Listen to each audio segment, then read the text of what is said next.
Thank you for joining me for 30 Days of Sketches with Christie's Beautiful Life round 13. And today's sketch is by Stacy Tewari. And it's got these 3 tags going down the centre of the page. But as soon as I saw those, it reminded me of these paintbrushes from Vicki Boutin's Discover and Create collection. So I grabbed some pictures from the kids' 8th birthday party where they went to a pottery painting place called Jenny Wren, and thought this would be perfect for that. So I chose 3 photos and 3 of the paintbrushes that match the colours in the photos. So you can see the first photo is Amelia with Leanne's daughter, Sophie. Second one is James, and the third one is Amelia on her own. And I just thought these colours worked really nicely with them. So first of all, I fussy cut those paintbrushes, and you can see I've put them across the page. And now I'm just going through my watercolour stencils from Tim Holtz and choosing 3 colours that will work nicely with those colours in the paintbrushes and adding splatters to the background.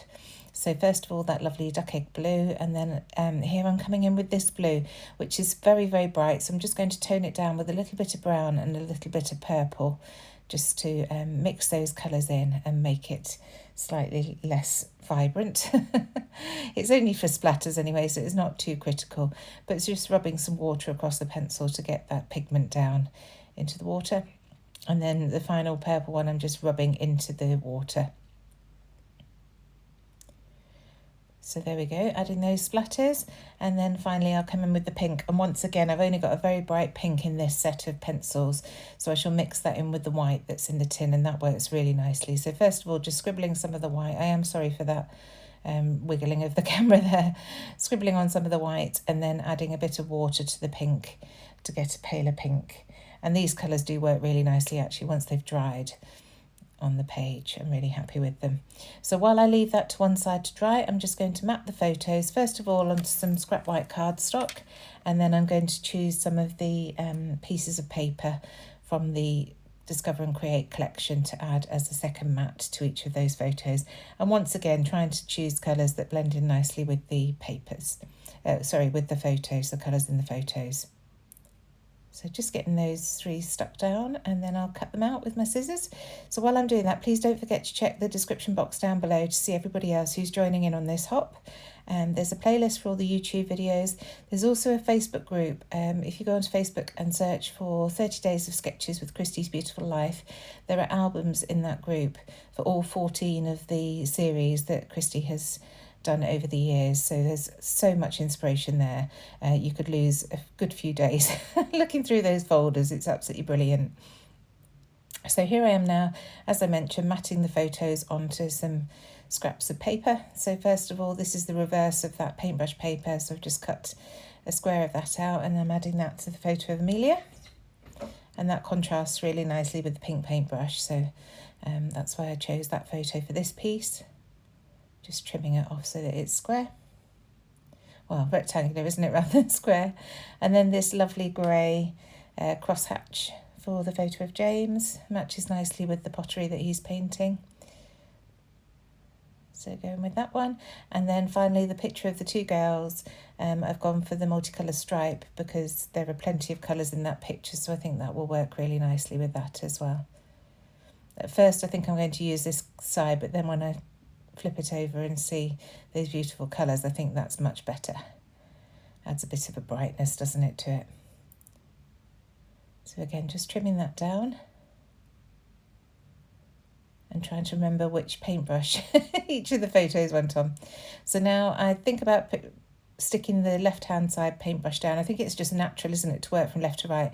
But then I remember I'm probably best putting the middle one in the middle. So you can see there, I'm just lining it up on my glass mat and then sticking that down to the middle of the page, and then I can add the left and the right ones so that they're more or less equidistant from each other. So just a little bit of glue.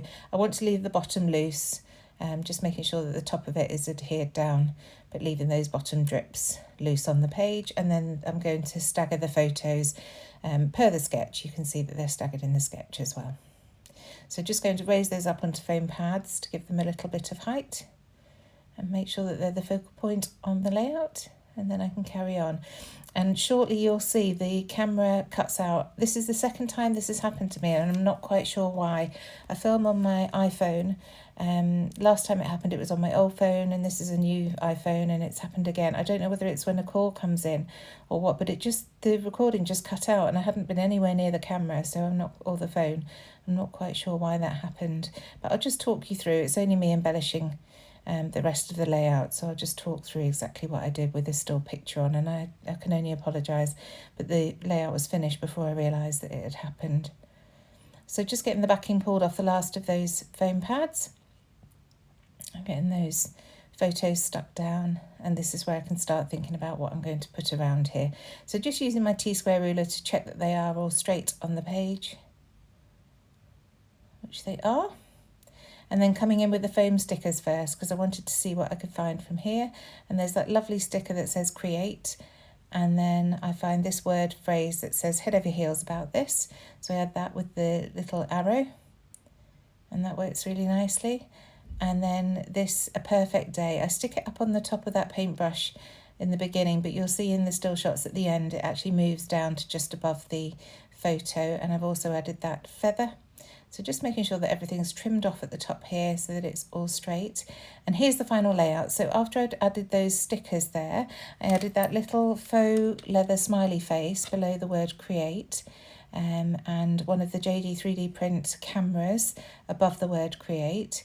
I added a wood JD 3D arrow to the bottom of the middle photo, and then on the right hand photo I just added a couple of loops of ribbon, the navy blue and white stripe and that lovely orange and cream dot, and then one of my punch tabs I just used black card with my EK Success punch to punch out a tab and add the date with my roller date stamp.